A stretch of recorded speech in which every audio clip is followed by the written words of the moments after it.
You're listening to The World at 8 with Lynn Mozart. The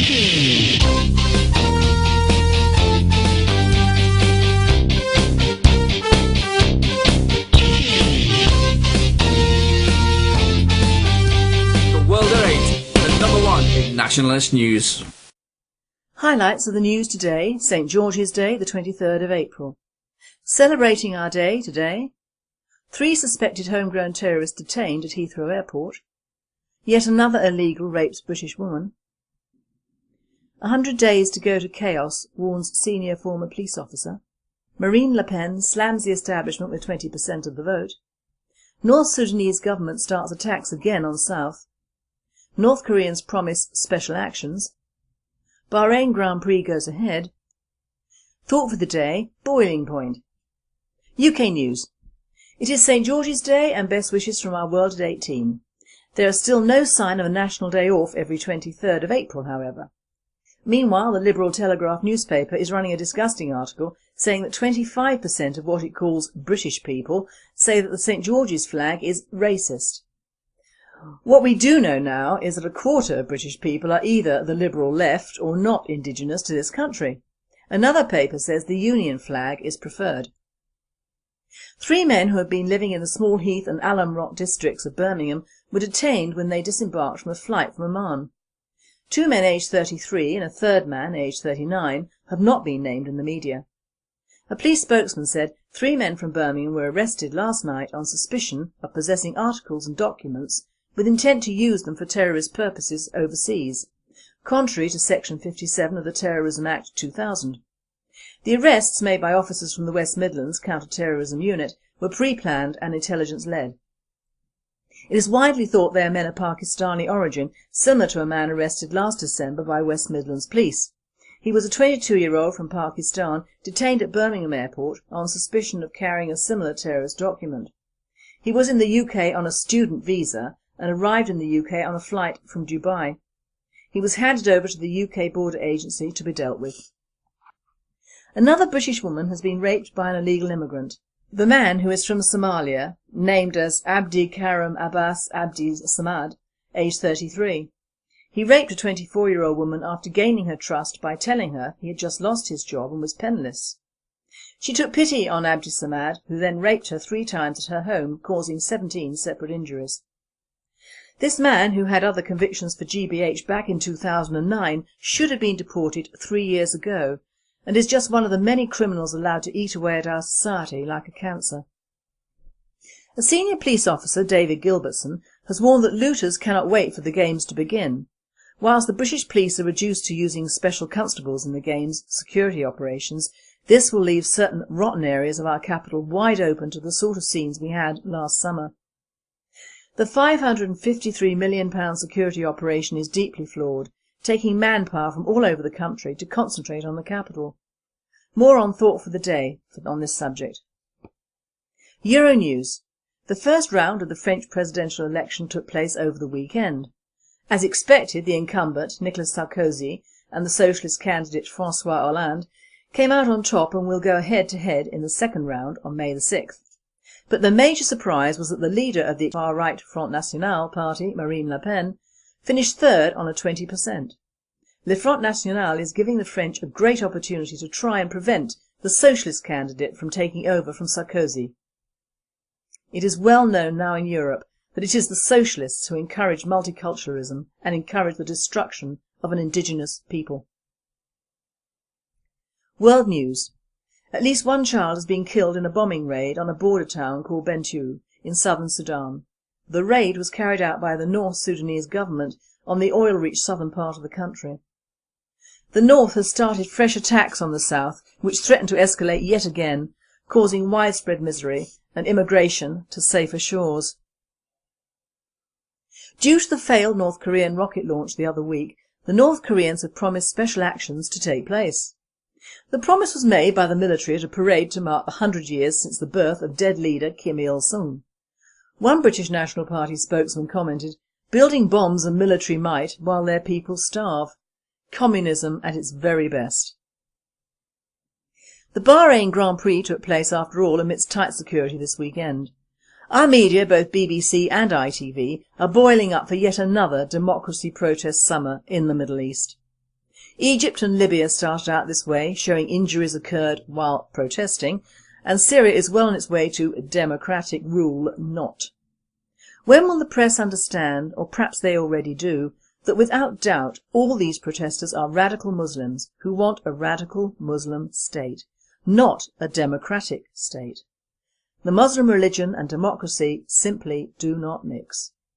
It would seem in the space of a couple of years these people want not kings, not colonels, and not dictators, however well-meaning or however long they have ruled, which is usually around 40 years.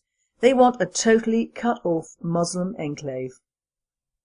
My thoughts are with the Bahraini royal family. Take all the money, my friends, and get out of there. If your own people do not get you, our media will. Thought for the day. Boiling point. How can you call a flag racist? This grumpy old woman here is seething. What are these people talking about? Racist, apart from not existing as a word pre-1930, is a thought or deed. Can flags think? Well, obviously so, according to a quarter of Brits. Well, most people prefer the Union flag because the St George flag has been adopted by footballers. Apparently there were demos in Brighton against St George's Day today from many offside demographic communities. No change there. The rape of yet another woman by an illegal. Silly girl, fancy bringing someone like that into your home. It is sad that the only moral can be, do not open your heart or your home to people like this. Life and sympathy are cheap where they come from. They simply do not understand our society. Yet another cheerful message from our Muslim friends. Deport Qatada and we will bomb the UK. Such a peaceful message from Islam, you cannot say they are not true to type. The Olympics, oh yes. Of course it is well known that I do not support this farce in the UK. We cannot afford it, and it has not employed thousands from around the East End. Well, it has, but they're the immigrant and thousands living there now, and it presents a security risk like no other. A senior ex-policeman has stated that due to cutbacks with the force, they will have to use the special constables to bolster the men on the front line during the games. Now these special constables, bless them, want to be real policemen, but owing to the anti-white ethic, are on the periphery of the force, namely hard work, bad hours, low pay and low self-esteem. They can be anywhere between the ages of 18 to 65. Last month Operation Trafalgar was launched in our West End, New York-style policing crackdown on petty theft, unlicensed street traders, street drinkers and, wait for it, rickshaw drivers during this tourist season. At least, unlike before the Beijing Games, they are not beating dogs over a certain size to death and imprisoning all their black immigrant workers. A policeman named as John, who has been working for the Met for many years, is stated as saying the Games will lead to the perfect storm waiting to happen throughout Britain. Many of our cities are so overwhelmed with immigrants, both legal and illegal, who do not desire any form of discipline or order.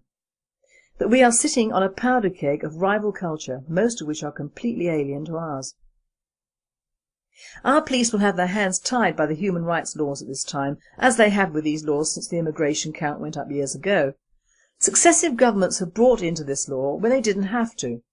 It has made the Brits look stupid and opened the way to danger for the indigenous natives of the UK. It is simple. In any other country, looters are shot, not arrested and given community service, but shot on sight, male, female, child, whatever. They are knowingly taking luxury objects they have not paid for, and worse, they are taking advantage of our soft society and police force. Most of our neighbours would do nothing but close their doors if shops were looted in their district, but it might make the local paper. Unlike America, we in the UK do not have the right to bear arms, which means we do not have the right to defend ourselves or our property. In fact, our police only shoot solicitors sitting in windows, not the real troublemakers, because they have rights we do not have. There was an article in the Mail on Sunday this week from my old friend Peter Hitchens. Now I know he's an ex-Marxist who is gradually realising the fact that unless the country is very careful and clever, we will all be Muslim in a few more decades. He rightly states that various governments have done nothing and indeed are still ignoring the fact. He bemoans the fact that it would be perfectly legitimate for a respectable law-abiding party to act now to prevent this. But instead, they leave the subject to steroid-swallowing nutcases like Anders Breivik or creepy opportunists like the BNP.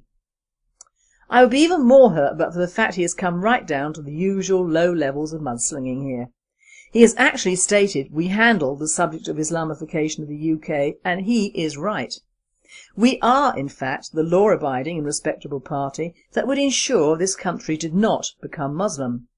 But of course we do not get any publicity without being creepy or odious. Bit of a double standard there, while slanging off the main parties at the same time. When will he realise that our result in Gore's book, notwithstanding the huge improvised black vote, was second? Marine Le Pen has come third in the first wave of elections in France. When will the establishment realise that our people are sick and tired of the threats to their religion and culture in their country? Grow our pigeons and realise that if we need one evil to fight another evil, that is what will happen, and all the human rights laws and all the communists in the land will not stop it.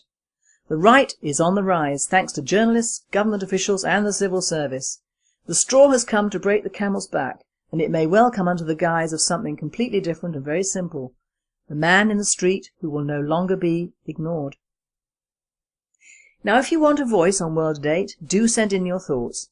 Make them coherent, sane, and please no bad language or emotive phrases, and I will voice them for you. And finally, 3 teenagers who robbed a petrol station were caught after taking pictures of themselves with the money and cigarettes that they stole. The boys, 2 aged 16 and 1 aged 17, carried out the robbery with an imitation firearm at a 24-hour petrol station in Blackley, Manchester. They had covered their faces with scarves and hooded tops and turned their coats inside out in an attempt to disguise their identity.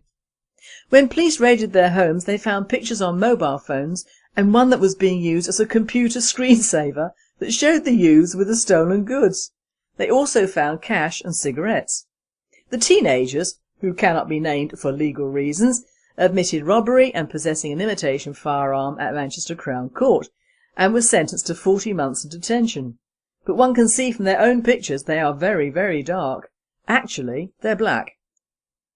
You have been listening to The World at 8. I am Lynn Mozar and I wish you all a very good night. You're listening to The World at 8 with Lynn Mozar.